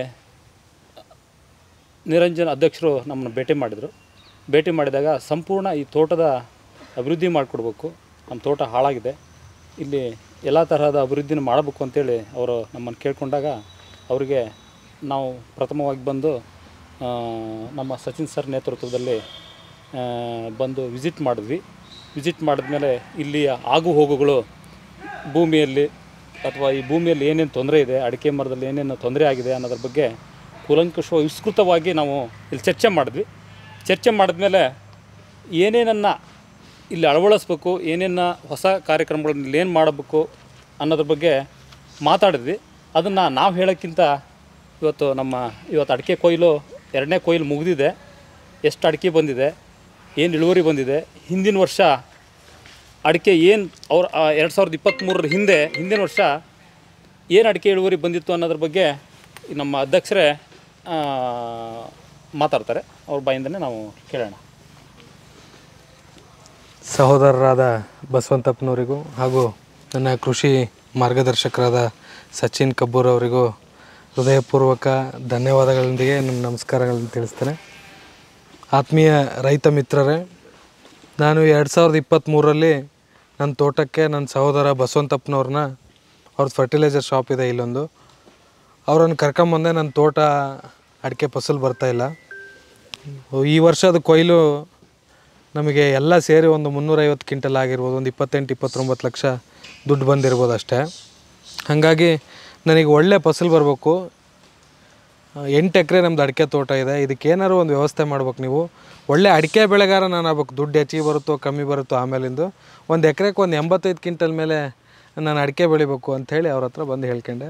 ಅಡಿಕೆ ಬೆಳಿಲಿಲ್ಲ ಅಂದರೂ ಪರವಾಗಿಲ್ಲ, ನನ್ನ ಗಿಡ ಪೂರ್ತಿ ಎಲೆ ಚುಕ್ಕೆ ರೋಗ ಬಂದೈತೆ, ಬೇರುಳ ರೋಗ ಬಂದೈತೆ, ಹಿಡಿಮುಂಡಿಗೆ ರೋಗ ಬಂದೈತೆ. ನಾನು ತೋಟಕ್ಕೆ ಹೋದರೆ ನನಗೆ ಬೇರೆಯವ್ರ ತೋಟಕ್ಕೆ ಹೋದಾಗ ಏನೋ ಒಂದು ಸ್ಯಾಟಿಸ್ಫ್ಯಾಕ್ಷನ್, ಸಮಾಧಾನ, ಖುಷಿ ಇರುತ್ತೆ. ಆದರೆ ನನ್ನ ತೋಟಕ್ಕೆ ಬಂದಾಗ ನನಗೆ ಆ ಸಮಾಧಾನ, ತೃಪ್ತಿ ಸಿಗ್ತಾ ಇಲ್ಲ.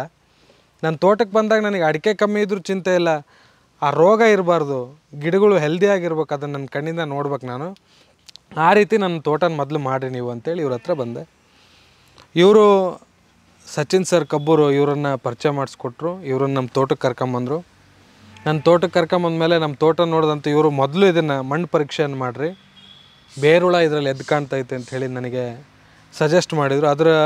ಅವ್ರು ಹೇಳಿದ್ದನ್ನು ನಾನು ಗಣ್ಯಕ್ಕೆ ತೆಗೆದುಕೊಳ್ಳೋದು ಬೇಡವೋ ನಂಗೆ ಡೌಟ್ ಇತ್ತು. ಭಾಳಷ್ಟು ಜನ ಭಾಳ ಔಷಧಿಗಳನ್ನು, ಭಾಳ ಸಿಂಪರಣೆಗಳನ್ನ ಕೊಟ್ಟಿದ್ದರು, ಯಾವುದೂ ಸರಿಯಾಗಿರಲಿಲ್ಲ. ಮೇಲ್ಗಡೆ ಎಲೆ ಚುಕ್ಕೆ ಸರಿಯಾಗಕ್ಕೆ ಏನೇನೋ ಔಷಧಿಗಳನ್ನ ಹಾಕಿದ್ದೆ, ಆದರೂ ಸರಿಯಾಗಿರಲಿಲ್ಲ. ಇವ್ರ ಮಾತನ್ನು ಕೇಳಬೇಕೋ ಬೇಡವೋ ಡೌಟ್ನಲ್ಲಿದ್ದೆ. ಆದರೂ ಅವ್ರನ್ನ ನೋಡಿದಾಗ ಒಂದು ಸಲ ಪ್ರಯತ್ನ ಮಾಡೋಣ, ಒಂದು ಸಲ ನೋಡೋಣ ಅಂಥೇಳಿ ಅವ್ರು ಹೇಳಿದ ರೀತಿಯಲ್ಲಿ ಮಣ್ಣು ಪರೀಕ್ಷೆಯನ್ನು ಮಾಡಿಸಿದೆ. ಬೇರು ಹುಳಕ್ಕೆ ಅವ್ರು ಕೊಟ್ಟಂಥ ಏನು ಔಷಧಿಗಳನ್ನು ಹಾಕಿದೆ. ಮೆಟ್ರಾಜಿಯಮ್ ಬೇರು ಹುಳಕ್ಕೆ ಅಂಥೇಳಿ ನಾವು ಸಜೆಸ್ಟ್ ಮಾಡಿದ ರೀತಿಯಲ್ಲಿ ಟ್ರೈಕೋಡರ್ಮಾ, ಸುಡಾಮೋನಸ್ ಜೊತೆ ಮತ್ತು ಮೆಟ್ರಾಜಿಯಮನ್ನು ಹಾಕಿದೆ. ಅವರು 3 ವರ್ಷ ನನಗೆ ಕಂಪ್ಲೀಟಾಗಿ ಈ ತೋಟ ನಾನು ಹೇಳ್ದಂಗೆ ಮಾಡಿರಿ, ನನ್ನ ಮಾರ್ಗದರ್ಶನ ಏನಿರುತ್ತೆ ಅದನ್ನು ಕಟ್ಟುನಿಟ್ಟಾಗಿ ನೀವು ಮಾಡಿರಿ. ನಿಮ್ಮ ತೋಟನ 100% ರಿಸಲ್ಟ್ ಜೊತೆಗೆ ನೀವು ಬರೀ ಹೆಲ್ದಿ ಅಡಿಕೆ ಗಿಡ ಅಷ್ಟೇ ಅಲ್ಲ, ಎಕರೆಗೆ 100 ಕ್ವಿಂಟಲ್ ಅಡಿಕೆ ದಾಟಿಸ್ತೇನೆ ನಾನು ಅಂಥೇಳಿ ನನಗೊಂದು ಮಾತನ್ನು ಕೊಟ್ಟರು. ನನಗೆ ಭಾಳ ಖುಷಿ ಆಯ್ತು, ಕಾನ್ಫಿಡೆನ್ಸ್ ಇತ್ತು ಅವ್ರ ಮಾತು ಕೇಳಿ ನನಗೆ. ಆಯಿತು ಅಂಥೇಳಿ ಮೊದಲು ಅದಕ್ಕೆ ಬೇರು ಹುಳಕ್ಕೆ ಮೆಟ್ರಾಜಿಯಮ್ಮು, ಟ್ರೈಕೋಡರ್ಮಾ, ಸುಡಾಮೋನಸ್ ಹಾಕಿದೆ. ಅದಾದಮೇಲೆ 2 ಸಲ ಫರ್ಟಿಲೈಸರ್ ಮಾಮೂಲಿಯಾಗಿ ಕೊಡೋ ರೀತಿ ಕೊಟ್ಟಾದಮೇಲೆ ಏನೋ ಒಂದು 2 ತಿಂಗಳೊಳಗೆ ಒಂದು ಸ್ವಲ್ಪ ಚೇತರಿಕೆ ಕಾಣಿಸ್ದ ರೀತಿ ಗರಿಗಳೆಲ್ಲ ಕಾಣಿಸ್ತಾ ಇತ್ತು, ಹೊಸ ಸುಳಿಗಳೆಲ್ಲ ಚೆನ್ನಾಗಿ ಬಂದಿತ್ತು. ನನಗೆ ಒಂಥರ ಖುಷಿ ಅನ್ನಿಸ್ತು. ಅದಾದಮೇಲೆ ಮಳೆ ಬೇರೆ ಕಮ್ಮಿ ಇತ್ತು. ಮಳೆ ಕಮ್ಮಿ ಐತೆ, ಇವ್ರು ಕೊಟ್ಟಿದ್ದನ್ನೆಲ್ಲ ಹಾಕ್ತದಾನೆ, ಬರ್ತತೋ ಇಲ್ಲ ಫಸಲು, ಅಡಿಕೆ ಗಿಡ ಚೆನ್ನಾಗಿ ಆಗ್ತತೋ ಇಲ್ಲ ಅಂತ ಅವಾಗೂ ಡೌಟ್ನಾಗೆ ಇದ್ದೆ. ಆದರೂ ಅವ್ರು ಹೇಳಿದ ಕೆಲಸ ಎಲ್ಲ ಮಾಡ್ತಾಯಿದ್ದೆ. ಅದಾದಮೇಲೆ ಕೆರಾನ್ ಅವರು ಕೊಟ್ಟಂತಹ ಕೆರಾನ್ ಔಷಧಿಯನ್ನು 3 ಬಾರಿ ಗಿಡಕ್ಕೆ ಡ್ರಂಚನ್ನು 3 ಬಾರಿ ಮಾಡಿದೆ. ಅದಾದ ನಂತರ ಇದಕ್ಕೆ ಪೋಷಕಾಂಶ ದ್ರವ್ಯ, ದಶಗವ್ಯವನ್ನು ಹಾಕಬೇಕು ಅಂಥೇಳಿ ಅವ್ರು ಮಾರ್ಗದರ್ಶನ ಕೊಟ್ಟರು ನನಗೆ. ಅದು ಯಾವ ರೀತಿ ಮಾಡಬೇಕು ಅಂತಲೂ ಗೊತ್ತಿರಲಿಲ್ಲ, ಪೋಷಕಾಂಶ ದ್ರವ್ಯ ಅಂದ್ರೇನು ಅಂತಲೂ ಗೊತ್ತಿರಲಿಲ್ಲ, ದಶಗವ್ಯ ಅಂದ್ರೇನು ಅಂತಲೂ ಗೊತ್ತಿರಲಿಲ್ಲ, ಹೆಂಗೆ ಮಾಡೋದು ಅಂತೇಳಿ ಗೊತ್ತಿರಲಿಲ್ಲ. ಅವರು ಯಾವುದೋ ಒಂದು ಕಾರ್ಯಕ್ರಮದಲ್ಲಿ, ಯೂಟ್ಯೂಬಲ್ಲಿ ಅವ್ರದ್ದೊಂದು ಕಾರ್ಯಕ್ರಮ ನೋಡಿದ್ದೆ. ಅದರಲ್ಲಿ ಅವ್ರು ಹೇಳ್ತಿದ್ರು, ನೀವು ಮನೆಯಲ್ಲಿ ಮಾಡಿದಂಥ ಔಷಧಿ ನೀವು ಅಂಗಡಿಯಲ್ಲಿ ಕೊಟ್ಕೊಂಡಿದ್ದಕ್ಕಿಂತ ಚೆನ್ನಾಗಿರುತ್ತೆ, ಅದನ್ನು ಮಾಡೋಕ್ಕೆ ಪೇಷನ್ಸ್ ಬೇಕು, ಅದನ್ನು ಮಾಡ್ತಾನೆ ಅನ್ನೋ ಮನಸ್ಥಿತಿ ನಿಮಗಿರ್ಬೇಕು, ಆವಾಗ ಮಾತ್ರ ಅದು ಮಾಡೋಕ್ಕೆ ಸಾಧ್ಯ ಅಂತ ಅವ್ರು ಯೂಟ್ಯೂಬಲ್ಲಿ ಹೇಳಿದರು. ಅದನ್ನು ಆಯ್ತು ನಾವು ಮಾಡೇ ತೀರ್ತೇವೆ, ಅವ್ರು ಹೇಳಿದ್ದನ್ನು ಬಿಡೋದಿಲ್ಲ ಅಂಥೇಳಿ ಅವರೇ ಎದುರುಗಡೆ ಬಂದಾಗ ಪೋಷಕಾಂಶ ದ್ರವ್ಯ, ದಶಗವ್ಯ ಮಾಡೋದು ಹೆಂಗೆ ಅಂತ ಕೇಳಿದೆ. ಅವ್ರು ನನಗೆ ಒಂದು ಟಾಸ್ಕನ್ನು ಕೊಟ್ಟರು.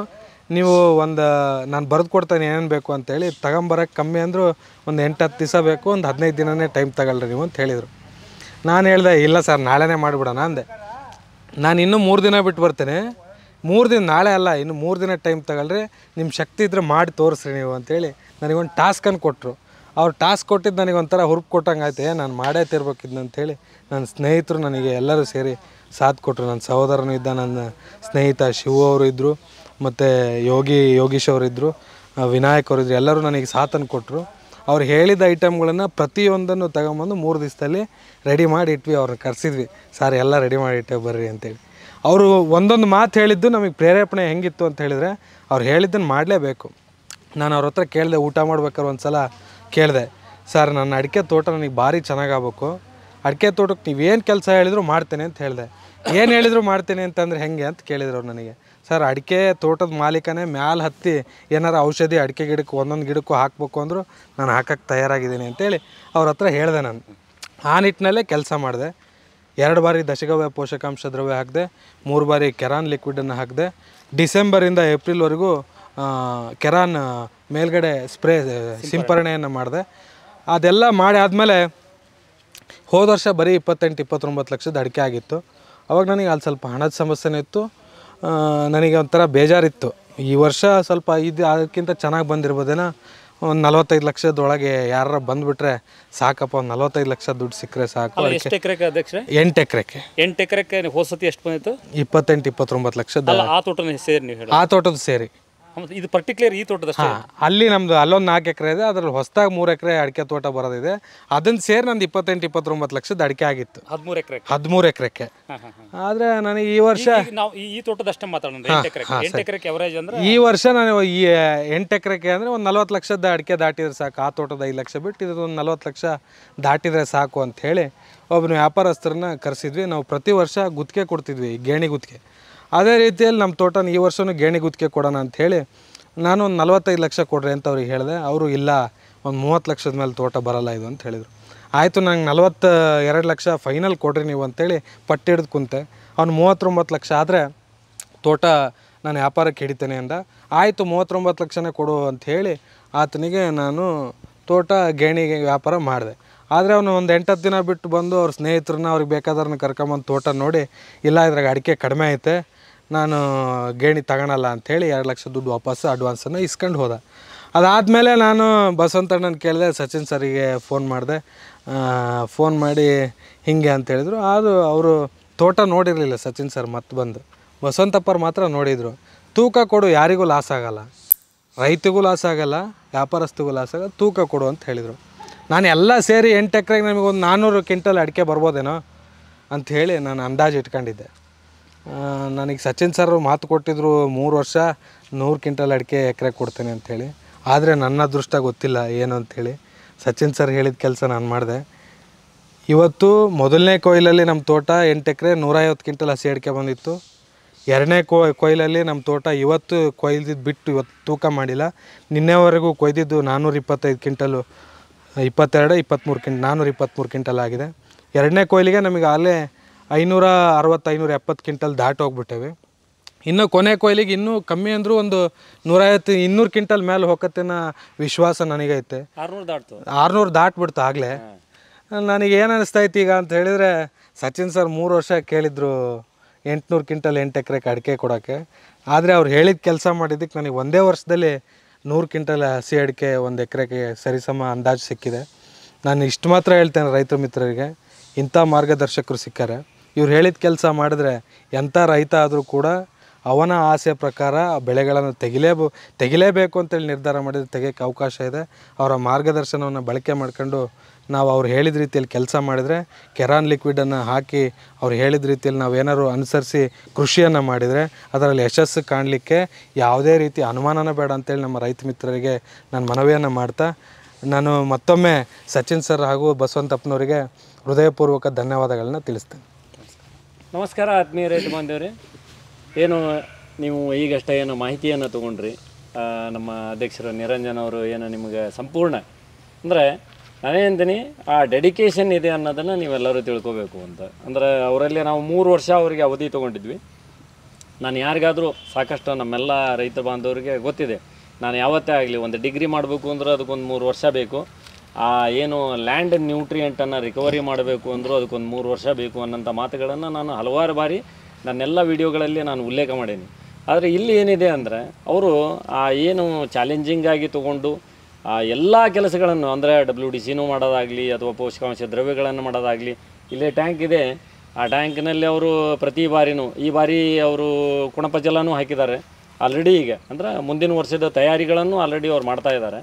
ಈ ಟೈಪ್ ಡೆಡಿಕೇಶನ್ ಇದ್ದಾಗ ನೀವು ನೋಡಿರಿ, ಎಕರೆಗೆ ನೀವು ಬಸವಂತಪುರ ಏನು 100 ಕ್ವಿಂಟಲ್ ಅನ್ನೋ ಲೆಕ್ಕದಲ್ಲಿ ಬಂತಲ್ಲ, ಎಕರೆಗೆ 100 ಕ್ವಿಂಟಲ್ ಅಡಿಕೆ ಅನ್ನೋ ಲೆಕ್ಕ ಈ ವರ್ಷಕ್ಕೆ ಆಲ್ರೆಡಿ ಮುಟ್ಟೋಯ್ತು. ನಾನು ಈಗ ಹೇಳೋದೇನು ಅಂದರೆ, ನೆಕ್ಸ್ಟ್ ನೀವು ಈ 100 ಕ್ವಿಂಟಲ್ ಅಡಿಕೆನ ಕಳ್ಕೊಬಾಡ್ರಿ ಅಷ್ಟೇ. ಅದಕ್ಕಾಗಿ ನೀವು ಬ್ಯಾಲೆನ್ಸ್ ಮಾಡಿದರೆ ಬೇಕಾದಷ್ಟು ಆಯಿತು ಅನ್ನೋಂಥ ಮಾತಿದೆ. ಅದಕ್ಕೆ ಅವ್ರಿಗೇನು ಪೂರಕ ನಿಮ್ಮದು ಇನ್ವೆಸ್ಟ್ಮೆಂಟ್ ಹೇಳಿ ಅಲ್ಲ ಅಧ್ಯಕ್ಷರೇ ನೀವು? ಆಯಿತು, ಏನು ಜನರೇನು ಅವ್ರ ತಲೆಯಲ್ಲಿ 8 ಎಕರೆಗೆ ನೀವು ಎಷ್ಟು ಇನ್ವೆಸ್ಟ್ಮೆಂಟ್ ಮಾಡಿದ್ರಿ ಅನ್ನೋದೇ ಒಂದು ಮತ್ತು ಎಂಥದ್ದು ಗುಪ್ತ ರಹಸ್ಯ ಆಗಬಾರ್ದು. 1 ಎಕರೆಗೆ ಎಷ್ಟು ಮಾಡಿದ್ರಿ ಅಂತ. ನೀವು ಓವರ್ ಆಲ್ 8 ಎಕರೆಗೆ ಹೇಳ್ಬಿಡ್ರಿ, ಏನು ತೊಂದರೆ ಇದೆ. ನಾವಂತೂ ಎಲ್ಲರಿಗೂ ಕಾಮನ್ ಆಗಿ ಬಯಸೋದು 60,000 ಇನ್ವೆಸ್ಟ್ಮೆಂಟು ಅಂತ ನಾವೆಲ್ಲರಿಗೂ ಹೇಳ್ತಾ ಇರ್ತೀವಿ. 60,000ದಲ್ಲಿ 2 ಬಾರಿ ಫರ್ಟಿಲೈಸರ್ ಬರುತ್ತೆ, 3 ಬಾರಿ ಡ್ರೆಂಚಿಂಗ್ ಬರುತ್ತೆ, 2 ಬಾರಿ ಸಿಂಪರಣೆ ಬರುತ್ತೆ. ಇದನ್ನು ನಾವು ಎಲ್ಲರಿಗೂ ಹೇಳ್ತಾ ಇರ್ತೀವಿ. ನಿಮ್ಮ ಸೈಡ್ನಿಂದ ನೀವು ದಶಗವ್ಯ, ಪೋಷಕಾಂಶ ದ್ರವ್ಯ ಅಥವಾ ಸಗಣಿ ಗೊಬ್ಬರ ಅದು ನಿಮ್ಮ ಮನೆಯದು, ಅದನ್ನು ನಾವು ಇನ್ವೆಸ್ಟ್ಮೆಂಟ್ನಲ್ಲಿ ಕನ್ಸಿಡರ್ ಮಾಡಲ್ಲ. ಇನ್ವೆಸ್ಟ್ಮೆಂಟ್ನಲ್ಲಿ ನಾವು ಕನ್ಸಿಡರ್ ಮಾಡೋದು 2 ಬಾರಿ ಫರ್ಟಿಲೈಸರು, ಅದು ಸಾಯಿಲ್ ಟೆಸ್ಟ್ ಆಧಾರಿತ. ನಂತರ ನಿಮಗೆ 3 ಬಾರಿ ನಾವು ಕೆರೆನ್ ಉತ್ಪನ್ನಗಳ ಡ್ರೆಂಚಿಂಗು, ನಂತರ ನಿಮಗೆ 2 ಬಾರಿ ಕೆರೆನ್ ಉತ್ಪನ್ನ ಸಿಂಪರಣೆ ಸೇರಿ ನಾವು 60,500 ಗಿಡಗಳಿಗೆ ಅಂತ ಮಾತಾಡಿರ್ತೀವಿ. ನೀವು ಎಷ್ಟು ಮಾಡಿದ್ರಿ ಅಂತ? ಸರ್, ನಾನು ಒಂದು 4.5 5 ಲಕ್ಷ ರೂಪಾಯಿಯನ್ನು 8 ಎಕರೆಗೆ ಖರ್ಚು ಮಾಡಿದ್ದೀನಿ. ಅಂದರೆ 2 ಬಾರಿ ಚೆನ್ನಾಗಿಲ್ಲ. ಇನ್ಮೇಲೆ ದಯವಿಟ್ಟು ಇನ್ವೆಸ್ಟ್ಮೆಂಟ್ ಯಾಕಂದ್ರೆ ನಿಮಗೆ ರಿಟರ್ನ್ ಆದಾಯ ಬರ್ತಾ ಇದೆ. ದಯವಿಟ್ಟು ಇನ್ಮೇಲೆ ಯಾರು ಈ ಪದಾನ ಚೇಂಜ್ ಮಾಡ್ಕೊಳ್ರಿ. 1 ರೂಪಾಯಿ ಇಟ್ಟು ಬ್ಯಾಂಕ್ನಲ್ಲಿ 2 ರೂಪಾಯಿಗೆ ಬಂದರೆ ನಿಮಗೆ 8 ವರ್ಷ ತಗೊಳುತ್ತೆ. ಅದಕ್ಕೂ ಇನ್ವೆಸ್ಟ್ಮೆಂಟ್ ಅಂತ ಹೇಳ್ತೀರಿ. ಇಲ್ಲಿ ನೀವು ಈಗ ಅಧ್ಯಕ್ಷರೇ 5 ಲಕ್ಷ ಇನ್ವೆಸ್ಟ್ಮೆಂಟ್ ಮಾಡಿದ್ರಿ ಈ ವರ್ಷ. 4.5 5 ಲಕ್ಷ ಇನ್ವೆಸ್ಟ್ಮೆಂಟ್ ಅನ್ನು ಈಗ ಆದಾಯ ಎಷ್ಟು ಬಂದಂಗಾಗುತ್ತೆ ಈ ಸಲ? 65,000 1 ಎಕರೆಗೆ 65,000. 60,000 65,000. ಆದರೆ 2 ಬಾರಿ ದಶಗವ್ಯ ಪೋಷಕಾಂಶ ದ್ರವ್ಯವನ್ನು ಮಾಡಿ ಅದಾದಮೇಲೆ ನಮ್ಮ ಸಚಿನ್ ಸರ್ ಕೂಡ ನನಗೆ ಮೆಟ್ರಾಜಿಯಮ್ನ ಡೆಮೋದಲ್ಲಿ ಬೇರುಳಕ್ಕೆ ಅಂಥೇಳಿ ಬೇರುಳ ಭಾಳ ಬಂದೈತೆ ಅಂದಾಗ ಡೆಮೋ ಅವರು ಮೆಟ್ರಾಜಿಯಮ್ ಟ್ಯಾಬ್ಲೆಟನ್ನು ಕ್ಯಾಪ್ಸುಲನ್ನು ಕೊಟ್ಟು ಅದರಿಂದನೂ ಸ್ವಲ್ಪ ನನಗೆ ಹಣ ಉಳಿತಾಯ ಆಯಿತು. ಹಾಗಾಗಿ ನನಗೆ ಒಂದು 5 ಲಕ್ಷದೊಳಗೆ 8 ಎಕರೆಗೆ ಖರ್ಚು ಬಂದಿದೆ. ಖರ್ಚಲ್ಲ, ಇನ್ವೆಸ್ಟ್ಮೆಂಟನ್ನು ಮಾಡಿದೆ ನಾನು. ಯಾಕಂದ್ರೆ ಈ ಖರ್ಚನ್ನು ಪದಾನ ತೆಗಿಬೇಕು ಇನ್ಮೇಲೆ ನಾವು. ಯಾಕಂದ್ರೆ ತೋಟಗಳು ಇನ್ವೆಸ್ಟ್ಮೆಂಟನ್ನು ಬಯಸ್ತಾವು, ಖರ್ಚನ್ನಲ್ಲ. ನಿಮಗೆ ಈಗಿನ 810 ಕ್ವಿಂಟಲ್ ಅಡಿಕೆ ಅಂದರೆ ನಿಮ್ಗೆ ಎಷ್ಟು ಆದಾಯ ಆಗ್ಬೋದು ಈ ವರ್ಷ? ಸರ್, ಹೋದ ವರ್ಷಕ್ಕೂ ಈ ವರ್ಷಕ್ಕೂ ನಾನು ಹೋಲಿಕೆಯನ್ನು ಮಾಡಿದರೆ ಹೋದ ವರ್ಷ ಒಂದು 26-27 ಲಕ್ಷ, ಈ ವರ್ಷ ಅದು 13 ಎಕರೆ ಅಲ್ಲ, ಅದು ಬಿಟ್ಟು ಬರೀ 26-27 ಲಕ್ಷ ಈ ತೋಟದ್ದು ಹಿಡಿದ್ರೆ ಈ ವರ್ಷ 50 ಲಕ್ಷದ ಮೇಲೆ ಇದೇ ತೋಟದ್ದು ಆಗ್ಬಿಡುತ್ತೆ. ನಾನು 4 ಲಕ್ಷ ಇನ್ವೆಸ್ಟ್ಮೆಂಟು ಅದರ ಡಬಲ್, ಹೋದ ವರ್ಷದಕ್ಕಿಂತ ಡಬಲ್ ಅಡಿಕೆ ಕೊಟ್ಟೈತೆ ಅಂದರೆ 40 ಲಕ್ಷದಲ್ಲಿ 50 ಲಕ್ಷದಲ್ಲಿ 4 ಲಕ್ಷದಲ್ಲಿ ಅದರ 10% ಹಣವನ್ನು ನಾನು ಇನ್ವೆಸ್ಟ್ಮೆಂಟನ್ನು ಮಾಡಿಲ್ಲ. ನಾನು ಬರೀ 5 ಲಕ್ಷ ಇನ್ವೆಸ್ಟ್ಮೆಂಟ್ ಮಾಡಿ ಈ ತೋಟದಲ್ಲಿ 50 ಲಕ್ಷ ರೂಪಾಯಿ ಈಗ ಆದಾಯವನ್ನು ಗಳಿಸಿದ್ದೀನಿ ಈ ವರ್ಷದಲ್ಲಿ. 5 ಲಕ್ಷ ಯಾವುದೇ ರೀತಿ ದೊಡ್ಡ ವಿಷಯನೇ ಅಲ್ಲ, ಆದರೆ ಇನ್ವೆಸ್ಟ್ಮೆಂಟ್ ಮಾಡೋ ಮನಸ್ಸು ಬೇಕಷ್ಟೆ. ಇನ್ವೆಸ್ಟ್ಮೆಂಟ್ ಮಾಡೋ ಮನಸ್ಸು ಬೇಕು, ಬದ್ಧತೆ ಬೇಕು, ನಂತರ ಡೆಡಿಕೇಶನ್ ಬೇಕು. ಯಾಕಂದರೆ ಇವೆಲ್ಲ ಕೆಲಸಗಳನ್ನು ಏನು ನೀವು ಅವರು ಏನು ಪೋಷಕಾಂಶ ದ್ರವ್ಯಗಳನ್ನು ಇವೆಲ್ಲ ಮಾಡೋದು ಅಂದರೆ ಕಾಮನ್ನಾಗಿ ಇದು ಸುಲಭ ಸಾಧ್ಯ ಅಂತೂ ನಾವು ಎಲ್ಲರಿಗೂ ಹೇಳೋಕ್ಕಾಗಲ್ಲ. ಯಾಕಂದ್ರೆ ಅದಕ್ಕೆ ಬೇಕು ನಿಮ್ಮಲ್ಲಿ ಮಾಡ್ತಕ್ಕಂಥ ಚಿಂತೆ ಇದ್ದಾಗ ಮಾತ್ರ ನೀವು ಅದನ್ನು ಮಾಡೋಕ್ಕೆ ಸಾಧ್ಯತೆ ಐತಿ. ವಸಂತಣ್ಣವ್ರು ಏನು ಹೇಳ್ತೀರಿ? ಸರ್, ನಾನೇನು ಹೇಳ್ತೀನಿ, ನೀವು ನಿಮ್ಮದು ತೋಟ ಇದೆ, ಪ್ಲಸ್ ಈಗೇನು ಅವ್ರು ಮಾಡಿರ್ತಕ್ಕಂಥ ಕೆಲಸದ ಬಗ್ಗೆ ಆಗಿರ್ಬೋದು, ಅಥವಾ ಈಗೇನು ಬಂದಂಥ ಇಳುವರಿ ಬಗ್ಗೆ ನೀವು ಏನು, ನಾವು ಪ್ರಿವಿಯಸ್ ಆಗಿ ನಾವು ಒಂದು 1ನೇ ಕೊಯ್ಲಾದಾಗ ನಾವು ಬಂದಿದ್ವಿ. ಆವಾಗ ನಾವು ಅಪ್ರಾಕ್ಸಿಮೇಟ್ ಇದು 800 ಎವರೇಜ್ ಒಂದು ಗಿಡಕ್ಕೆ 20 kg ಹಿಡಿದ್ರೂ ನಾವು ಇದು 800 ಕ್ವಿಂಟಲ್ ಅಡಿಕೆ ಆಗುತ್ತೆ ಅಂತ ನಾವು ವಸಂತಣ್ಣವ್ರು ನಾವು ಮಾತಾಡ್ಕೊಂಡು ಹೋಗಿದ್ವಿ ಇಲ್ಲೇ. ಅದನ್ನು ನಾವು ಅಧ್ಯಕ್ಷರಿದ್ರಿಗೆ ಮಾತಾಡಿದಾಗ 600 ಬರಲಿ ಬಿಡ್ರಿ ಅವರು ಅನ್ನೋ ಮಾತು ಹೇಳಿದ್ರು.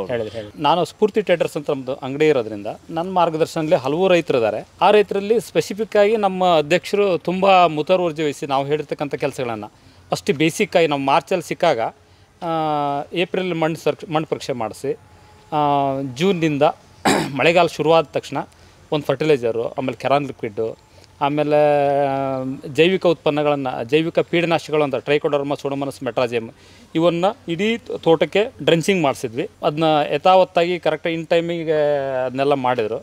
ಆಮೇಲೆ ಏನು ಮಾಡಿದರು, ಬಸ್ಸಿಗಾಲುವೆ ಎಲ್ಲ ಕ್ಲೀನಾಗಿ ಮುಂಗಾರಿಗೆಲ್ಲ ಕಪ್ಪು ಹಚ್ಚಿ ಕ್ಲೀನಾಗಿ ಬಳಸಿದರು. ಆಮೇಲೆ ಮಿಂಚಸ್ ಕಾಡೆಸರನ್ನು ಹೆಚ್ಚು ಕಡಿಮೆ ಒಂದು 2 ಕ್ವಿಂಟಲ್ ಕಾಡೆಸರನ್ನು ತರಿಸಿ ಇಡೀ ತೋಟಕ್ಕೆ ಕಾಡೆಸರು ಹಾಕ್ಸಿದ್ವಿ. ಅದೆಲ್ಲ ಚೆನ್ನಾಗಿ ಬೆಳೀತು. ಅದೆಲ್ಲ ವಿಡಿಯೋ ಇದೆ, ನಿಮಗೆ ನಾವು ಇದರಲ್ಲಿ ಎಕ್ಸ್ಪೋಸ್ ಮಾಡ್ತೀವಿ, ಅದನ್ನೆಲ್ಲ ಹಾಕ್ತೀವಿ.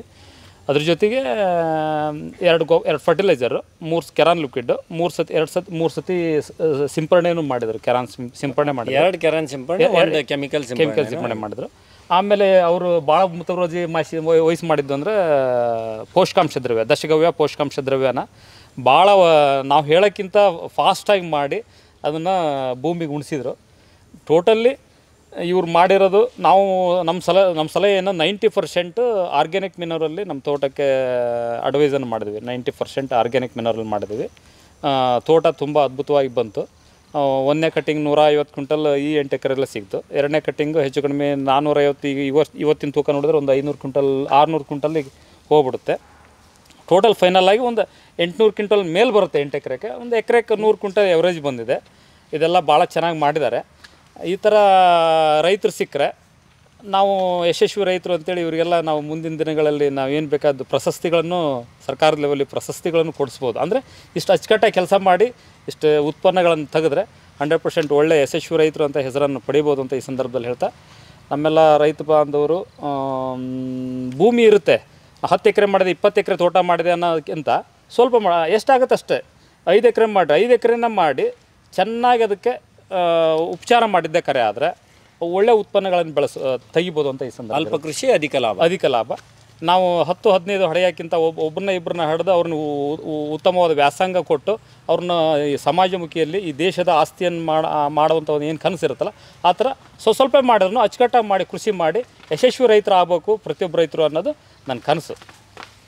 ಅಧ್ಯಕ್ಷರೇ, ನೀವು ಹೈಯೆಸ್ಟ್ ತೂಕ ಕೊನೆಯದು ಏನೋ ಬಂತು ಅಂತ ಹೇಳಿ? ಹೌದು ಸರ್, ಈಗ ನನ್ನ ಸ್ನೇಹಿತರದು ಮತ್ತು ಸಂಬಂಧಿಕರದು ಭಾಳ ತೋಟಗಳಿದ್ದಾವೆ. ಅವ್ರ ಹತ್ರ ನಾನು ಕೇಳ್ತಾ ಇದ್ದೆ ಒಂದು ಗೊನೆ ಎಷ್ಟು ತೂಕ ಅಡಿಕೆ ಬರ್ಬೋದು ಅಂತೇಳಿ.